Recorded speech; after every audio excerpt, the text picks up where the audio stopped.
और एक बार फिर से रुक कर लेते हैं पीएम मोदी के संवाद की तरफ। एक साथ एक मन होकर कोरोना के खिलाफ हमारी जो नर्सेज लड़ रही हैं, डॉक्टर लड़ रहे हैं, लैब टेक्नीशियन लड़ रहे हैं, पैरामेडिकल स्टाफ लड़ रहे हैं, उन सब के प्रति धन्यवाद का एक अभूतपूर्व दृश्य प्रस्तुत किया। यह पूरे देश ने किया है। यह सम्मान का एक प्रकट रूप था, लेकिन बहुत कम लोग इस बात को समझ पाते हैं कि इस छोटे से कार्यक्रम के द्वारा और भी कुछ हुआ है। इसके अंतर्निहित एक अप्रगट बात भी थी। और आप तो मोहिनी जी समाज सेवा में लुकी हुई है, तो इस बात को भली भांति समझ सकती है। समाज के मन में इन सबके लिए आदर सम्मान का भाव होता ही है। डॉक्टर जिंदगी बचाते हैं और हम उनका ऋण कभी नहीं उतार सकते। जिन लोगों ने वुहान में रेस्क्यू ऑपरेशन किया, मैंने उनको पत्र लिखा था। मेरे लिए वो पल बहुत भावुक था। वो सिर्फ लिखने के लिए लिखा गया पत्र नहीं था। अभी इटली से लोगों को लाने वाले एयर इंडिया के क्रू, जिनमें सभी महिलाएं थी, मैंने उनकी तस्वीर को भी सोशल मीडिया पर साझा किया था। शायद आप लोगों ने देखा भी हो। हां, कुछ स्थानों से ऐसी घटनाओं की जानकारी भी मिली है जिसमें हृदय को गहरी चोट पहुंचती है, बहुत दर्द होता है, पीड़ा होती है। मेरी सभी नागरिकों से अपील है कि अगर ऐसी कोई गतिविधि कहीं दिखाई दे रही है, इस सेवा में रत, इस महामारी से हम लोगों को बचाने के लिए जो काम में लगे हैं, डॉक्टर हैं, नर्स हैं, मेडिकल के लोग हैं, सफाई के लोग हैं, अगर उनके साथ बुरा बर्ताव होता है तो आप भी अगर वहां उस इलाके के लोगों को जानते हैं, उनको चेतावनी दीजिए, उनको समझाइए ये गलत कर रहे हैं, ऐसा नहीं कर सकते हैं। और जो भी सेवा कर रहे हैं उनकी हमने मदद करनी चाहिए और बताना चाहिए कि ऐसा नहीं होना चाहिए। और मैं आपको बता दूं, जब मुझे कल सब डॉक्टरों से बात कर रहा था, मुझे पता चला घटनाएं भले छुटपुट कहीं कहीं होगी, लेकिन मेरे लिए गंभीर है। और इसलिए मैंने तत्काल गृह विभाग को, राज्यों के सभी डीजीपी को सख्ती से काम करने के लिए कहा है कि ऐसे कोई भी व्यक्ति डॉक्टरों के साथ, नर्सों के साथ, सेवा करने वालों के साथ अगर इस प्रकार का कुछ भी करेंगे तो उनको बहुत महंगा पड़ेगा और सरकार सख्त कदम उठाएगी। संकट की इस घड़ी में मैं देशवासियों से ध्यान दोहराना चाहूंगा, आकर्षित करना चाहूंगा। संकट की इस घड़ी में अस्पतालों में इस समय सफेद कपड़ों में दिख रहे डॉक्टर, नर्स ईश्वर का ही रूप है। आज यही हमें मृत्यु से बचा रहे हैं। अपने जीवन को खतरों में डाल करके ये लोग हमारा जीवन बचा रहे हैं। साथियों, हमारे समाज में ये संस्कार दिनों दिन प्रबल होता रहे। ये हम सबका दायित्व है कि जो देश की सेवा करते हैं, जो देश के लिए खुद को खपाते हैं, उनका सार्वजनिक सम्मान हर पल होते रहना चाहिए। आपने देखा होगा कि बीते कुछ वर्षों में एक परंपरा हमारे सामने आती, देखने को मिलती है। एयरपोर्ट पर जब फौज के जवान जाते हैं तो उनके सम्मान में लोग खड़े हो जाते हैं, तालियां भी बजाते हैं। ये आभार प्रकट करने का तरीका हमारे संस्कारों में दिनों दिन बढ़ता ही जाना चाहिए। मोहिनी जी, आप तो बहुत सेवा के कार्य में लगी हुई हैं।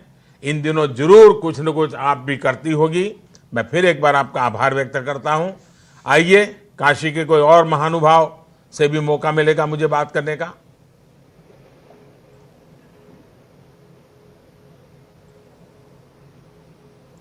हाँ, बताइए।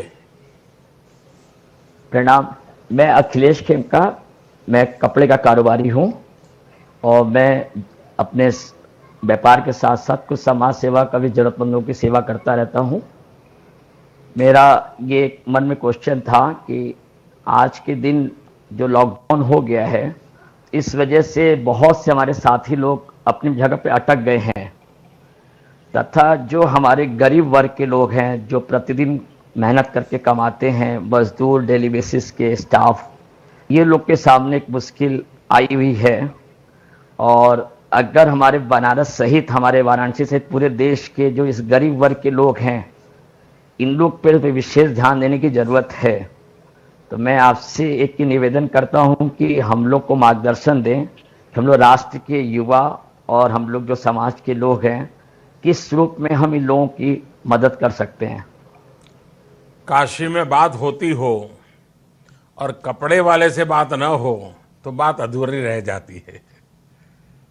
और अखिलेश जी, मुझे खुशी है कि आप व्यापारी हैं, लेकिन आपने सवाल गरीबों का पूछा।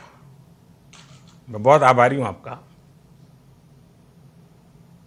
कोरोना को पराजित करने के लिए एक रणनीति के तहत एक्सपर्ट से मिले दिशा निर्देशों के मुताबिक ही ये कहा जा रहा है कि हर व्यक्ति दूसरे से कम 1-1.5 मीटर की दूरी पर रहे। ये कोरोना के खिलाफ इस बड़ी लड़ाई की सैन्य नीति है। मैं इसको सैन्य नीति कहता हूं। साथियों, हम इस बात पर विश्वास करने वाले लोग हैं जो मानते हैं कि मनुष्य ईश्वर का ही अंश है। व्यक्ति मात्र में ईश्वर का वास है। यही हमारे संस्कार हैं, यही हमारी संस्कृति है। कोरोना वायरस न हमारी संस्कृति को मिटा सकता है और न ही हमारे संस्कार मिटा सकता है। और इसलिए संकट के समय हमारी संवेदनाएं और जागृत हो जाती है। कोरोना के जवाब देने का दूसरा एक ताकतवर तरीका है और वो तरीका है करुणा। कोरोना का जवाब करुणा से।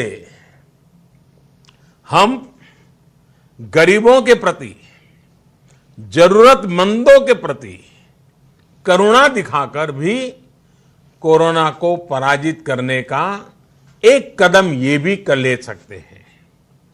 हमारे समाज में, हमारी परंपरा में दूसरों की मदद के एक समृद्ध परिपाटी रही है। हमारे यहां तो कहा जाता है, साईं इतना दीजिए जामे कुटुंब समाए, मैं भी भूखा ना रहूं साधु न भूखा जाए। अभी नवरात्र शुरू हुआ है। अगर हम अगले 21 दिन तक, और मैं मेरे काशी के भाइयों बहनों को कहना चाहूंगा कि जिनके पास ये करने की शक्ति है, देश में भी जिसके पास ये शक्ति है, मैं उनको यही कहूंगा, ये नवरात्रि का जब प्रारंभ हुआ है तब अगले 21 दिन तक प्रतिदिन 9 गरीब परिवारों की मदद करने का प्रण लें। 21 दिन तक 9 परिवारों को आप संभालें। मैं मानता हूं अगर इतना भी हम कर ले तो मां की इससे बड़ी आराधना क्या हो सकती है। ये सच्चा और पक्का नवरात्र हो जाएगा। इसके अलावा आपके आसपास जो पशु है उनकी भी चिंता करनी है। लॉकडाउन की वजह से अनेक पशुओं के सामने, जानवरों के सामने भी भोजन का संकट आ गया है। मेरी लोगों से प्रार्थना है कि अपने आसपास के पशुओं का भी ध्यान रखें। अखिलेश जी, अगर मैं कहूं कि सब कुछ ठीक है, सब कुछ सही है, तो मैं मानता हूं कि मैं खुद को भी धोखा देने वाली बात कर रहा हूं। इस समय केंद्र सरकार हो या राज्य सरकारें जितना ज्यादा हो सके, जितना अच्छा हो सके, इसके लिए भरसक प्रयास कर रही है। मुझे राज्य सरकारों पर पूरा भरोसा है कि वो अपने राज्य के प्रत्येक नागरिक की चिंताओं को समझते हुए पूरी संवेदनशीलता के साथ उनकी देखभाल करेगी।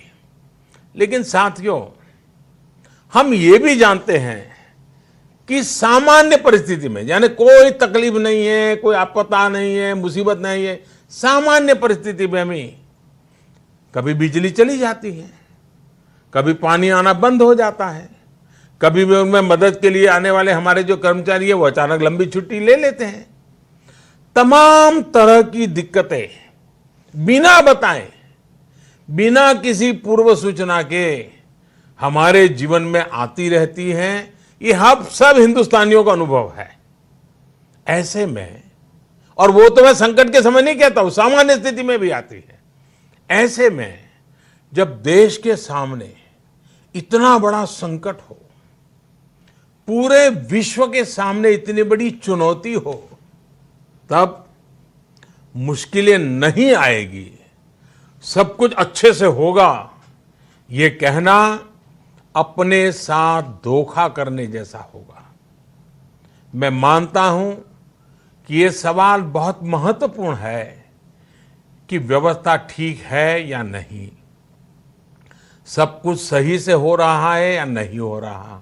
लेकिन जरा पल भर सोचिए, इससे भी ज्यादा महत्वपूर्ण सवाल ये है कि कोरोना जैसे संकट में हमें तकलीफें सहकर भी विजयी होना है या नहीं होना है।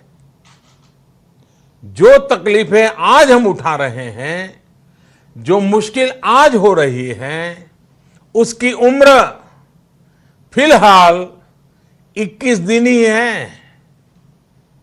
लेकिन अगर कोरोना का संकट समाप्त नहीं हुआ, इसका फैलना नहीं रुका, तो फिर ये संकट, ये तकलीफें कितना ज्यादा नुकसान हो सकता है, इसका अंदाजा भी नहीं लगाया जा सकता।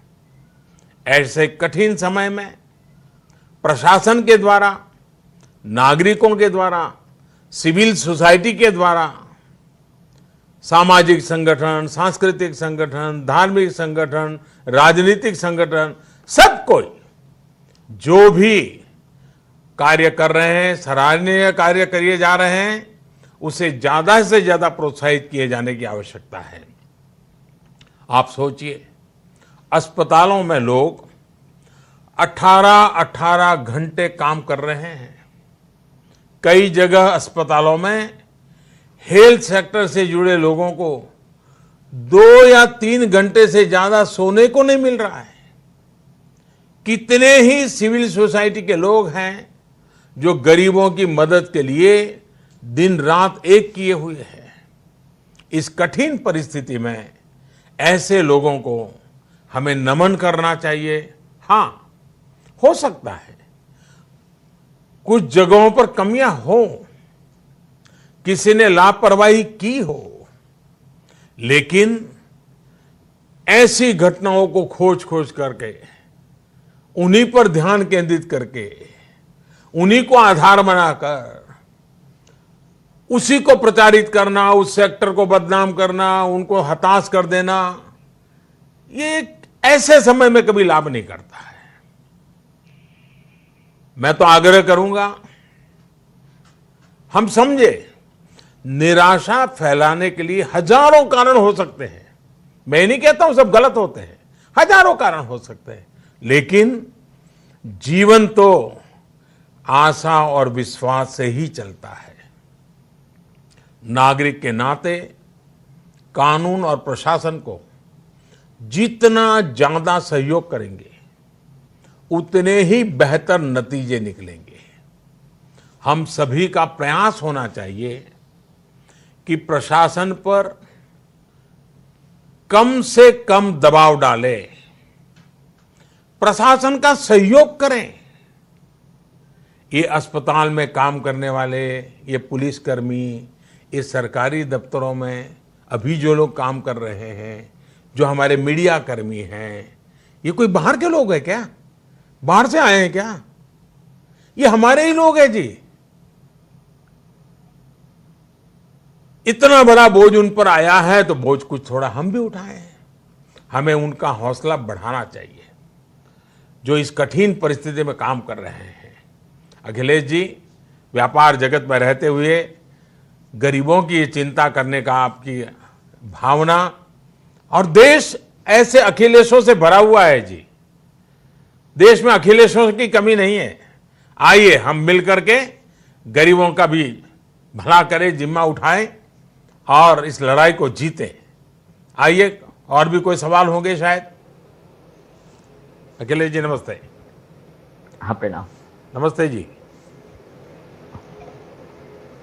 आपका आवाज नहीं सुनाई दे रही है। आपकी आवाज नहीं सुनाई दे रही।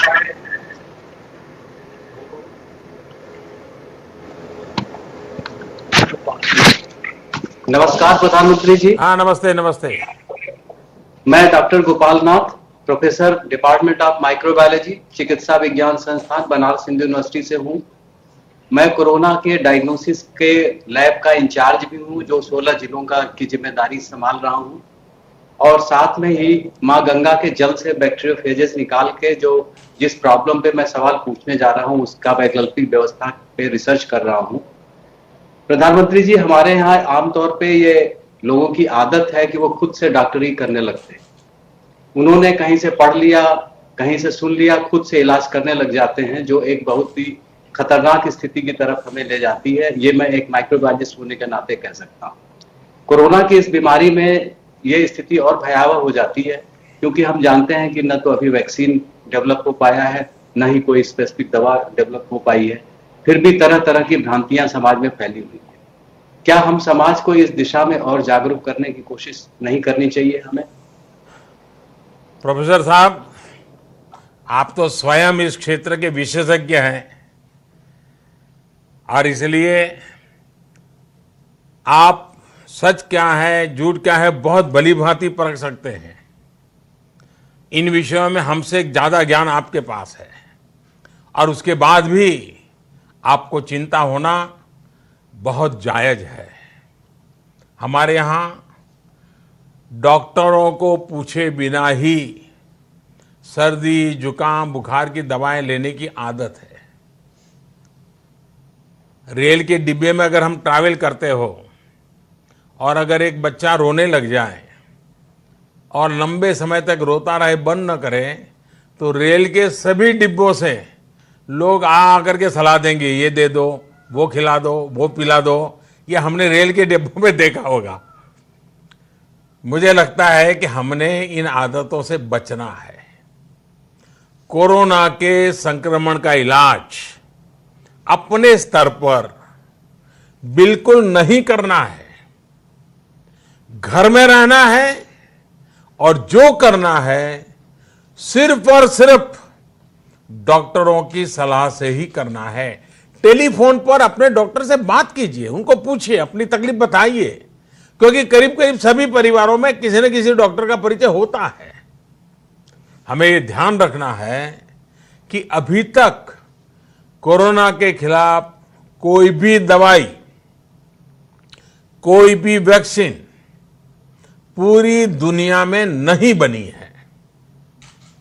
इस पर हमारे देश में भी और दूसरे देशों में भी हमारे जितने साइंटिस्ट हैं, वैज्ञानिक हैं, अनुसंधान करने वाले लोग हैं, वो तेजी से काम कर रहे हैं, काम चल रहा है।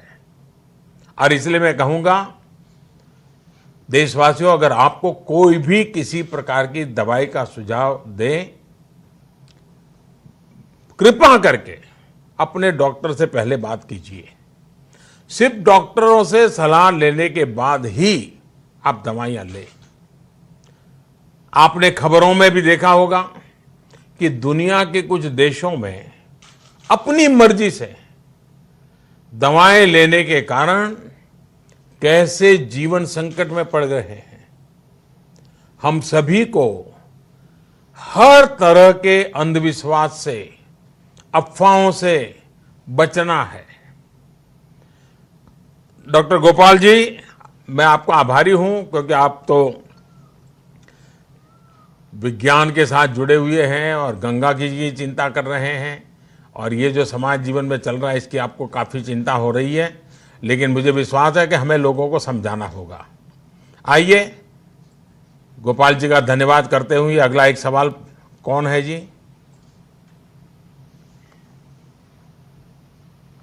नमस्कार नमस्ते प्रधानमंत्री जी। मेरा नाम अंकिता खत्री है और मैं एक गृहिणी होने के साथ साथ विभिन्न रचनात्मक कार्यों में भी सक्रिय हूँ। इस समय आपकी प्रेरणा से सोशल मीडिया पर कुछ क्रिएटिव करो ना के हैशटैग के साथ एक अभियान का आरंभ किया है मैंने, जिसमें काशी के विभिन्न रचनाकारों, कलाकारों को आह्वान कर रही हूँ। अच्छा, आपने भी मेरी तरह पोस्टर दिखा दिया। सब आपकी प्रेरणा से माननीय प्रधानमंत्री जी, और आपकी ही प्रेरणा से इस अभियान का आरंभ किया है। और इसमें काशी चूंकि हमेशा से रचनात्मकता, आप स्वयं इतने रचनात्मक हैं, सकारात्मक हैं, ऐसी नकारात्मक परिस्थिति में भी मैंने कहीं सुना था कि जो रचता है वो ही बचता है। तो काशी के समस्त रचनाकारों को क्या बड़ा अच्छा वाक्य बोली आप। क्या बोला आपने? जो रचता है वो बचता है। वाह। तो ये मैंने कहीं सुना था, तो आपकी प्रेरणा से इस अभियान का आरंभ किया है। इसके अंतर्गत काशी के विभिन्न रचनाकारों को, लेखकों को, कवियों को, चित्रकारों को आमंत्रित कर रही हूँ, और प्रयास रहेगा कि ये जो 21 दिवस का जो काल है उसमें उसका संकलन हो, उसका प्रकाशन हो, और आपको हम सब काशी की ओर से समर्पित कर सके। किंतु एक गृहिणी के रूप में मेरी एक सवाल है और एक चिंता है जिसे आपसे साझा करना चाहती हूँ। लॉकडाउन की इस अवधि में सारे बच्चे घर पर हैं और बच्चों को संभालना एक बड़ा दुरूह कार्य, एक चुनौतीपूर्ण कार्य हो रहा है हम सबके लिए। ऐसे में कुछ बच्चे ऐसे भी हैं जिनके एग्जाम प्रभावित हुए हैं। मेरा खुद का बेटा 12वीं का बोर्ड्स दे रहा था और एक पेपर उसका स्थगित हो गया है, तो घर वालों को थोड़ी सी चिंता बनी हुई है। प्रधानमंत्री जी, ऐसे में क्या किया जाए? अंकिता जी, पहली बात तो आप रचनात्मक काम, क्रिएटिव एक्टिविटी इसको बल दे रही हैं और इसका जीवन में एक अलग ऊर्जा उसके कारण रहती है। लेकिन आपने कहा कि सब रचनाकारों का आप इकट्ठी कर रही है। मेरी विनती है, किसी को इकट्ठा मत करो। सोशल डिस्टेंसिंग ये सबसे पहली बात है। हाँ, आप ऑनलाइन सबसे अपनी कला उसका मांगिए, आप संकलन कीजिए, और कल्पना अच्छी है। जो इस भाव के लोग हैं उनकी रचनाएं, उनकी चीजें जरूर देश को काम आएगी। और ये सही है कि आपदा बहुत बड़ी है, लेकिन आपदा को अवसर में बदलना ही मानव जीवन की विशेषता है। इन दिनों सोशल मीडिया में आप लॉकडाउन का एक और प्रभाव देखने को मिल रहा है। बहुत से लोग ट्विटर पर, फेसबुक पर, इंस्टाग्राम पर विस्तार से बता रहे हैं कि कैसे वो अपने बच्चों के साथ ज्यादा समय बिता रहे हैं। ये सही है कि पहले संयुक्त परिवार होता था तो बच्चों को संभालने का काम दादा दादी कर लेते थे। आज जरा छोटे परिवार हो गए तो मुश्किल स्वाभाविक है। लेकिन आपने देखा होगा टीवी में, इलेक्ट्रॉनिक मीडिया में, रेडियो पर इसे लेकर कई नए नए शो बन रहे हैं। हमारे देश के मीडिया में भी क्रिएटिविटी है। उन्होंने लोगों को एंगेज रखने के लिए, लोगों को घरों में है तो क्या करना चाहिए, बड़ा अच्छे ढंग से इतने कम समय में उन्होंने किया है। और एक लॉकडाउन में नई नई बातें वो दिखा रहे हैं, सिखा रहे हैं। इस सब के बीच मेरे मन को कुछ और बातों ने भी बहुत प्रभावित किया है। मैं देख रहा हूं कि मानव जाति कैसे इस वैश्विक संकट से जीतने के लिए एक साथ आ गई है, और इसमें भी सबसे बड़ी भूमिका निभा रही है हमारी बाल सेना, बालकों की सेना। मैंने ऐसे वीडियो देखे जिसमें 4-4, 5-5 साल के बच्चे माता पिता को समझा रहे हैं कि कैसे हाथ धोना है, बाहर नहीं निकलना है, ऐसा नहीं करना है, वैसा नहीं करना है। बालक समझा रहे हैं। छोटे छोटे बालक बालिकाएं इस संकट पर अपनी प्रतिक्रियाएं दे रही है। मैं ऐसे वीडियो सोशल मीडिया पर मैं काफ़ी बिजी एंगेज रहता हूं, कभी मुझे अच्छा लगता है क्योंकि सामान्य जन से जुड़ता हूं। तो इन दिनों मैंने देखा कई परिवारों ने अपनी इस प्रकार की चीज़ें अपने बच्चों की सोशल मीडिया में रखी है और घर में बच्चों की वीडियो बना बना करके वो, और अब तो मोबाइल फ़ोन पर बन जाती है। मैंने जो देखी है, मैं कोशिश करूंगा वो अगर डिलीट ना हो गई हो तो मैं इसको इकट्ठा करके जरूर आज शेयर करूंगा। आपने अच्छा आइडिया दिया है, 1-2 दिन में जरूर मैं कर दूंगा। अगर आज मौका मिला तो आज कर लूंगा। और आप सब देखिए, जरूर देखिए, ये बहुत बड़ी बच्चों ने कैसी कमाल कर दी है, पता चलेगा। आपको याद होगा जब मैंने स्वच्छता की बात की थी, स्वच्छ भारत अभियान शुरू किया था, तो आपने हर घर में देखा होगा बच्चों ने एक तरह से इस अभियान की कमाल संभाल ली थी। आज के बच्चों की, आज की युवा पीढ़ी की ये शक्ति मुझे तो बहुत प्रभावित करती है। मैं उनकी टैलेंट, उनका सोचने का तरीका, मुझे बड़ा आनंद आता है। हाँ, कुछ माता पिता को ये चिंता सता रही होगी कि इतने लंबे समय तक घर में रहने पर कहीं बच्चे ही उन्हें बिठाकर पढ़ाई करवाना शुरू न कर दे। उनको यही डर लग रहा है। वैसे, और मुझे पक्का विश्वास है ये बच्चे अपने माँ बाप को कुछ कुछ पढ़ा के रहेंगे। 21 दिन में बहुत कुछ सिखा देंगे। वैसे साथियों, मैं नमो ऐप पर आप सबके सुझाव और फीडबैक भी निरंतर पढ़ रहा हूं। श्री ओम प्रकाश ठाकुर जी, मुकेश दास जी, प्रभांशु जी, अमित पांडे जी, कविता जी, देश के अलग अलग हिस्सों में अलग अलग लोगों ने अपने अपने तरीके से ये सुझाव दिए हैं कि लॉकडाउन को सख्ती के साथ और लंबे समय के लिए लागू किया जाए। केवल आप ही नहीं, पूरे देश से आप ही की तरह हजारों प्रबुद्ध नागरिकों ने भी फेसबुक, ट्विटर, इंस्टाग्राम और यूट्यूब पर इस महामारी से निपटने के लिए यही सलाह दी है, अपील की है। जब हमारे देशवासियों में खुद से ही ये संकल्प, ये समझदारी हो, इस चुनौती से जूझने की ये दृढ़ इच्छा शक्ति हो, तो मुझे पूरा भरोसा है कि देश इस महामारी को जरूर हराएगा।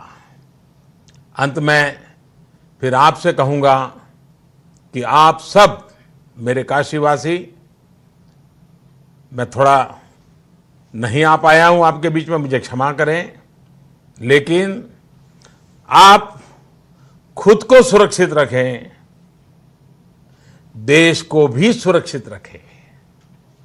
एक बड़ी लड़ाई है जिसमें बनारस के लोगों को भी अपना पूरा योगदान देना है, पूरे देश को मार्ग दिखाना है। सभी काशीवासियों को आज फिर एक बार दिल्ली से मैं प्रणाम करता हूं और मुझे विश्वास है कि आपने हमेशा काशी को संभाला है, आगे भी आप काशी को संभालेंगे, ये मुझे पूरा विश्वास है। आप सबका बहुत बहुत धन्यवाद।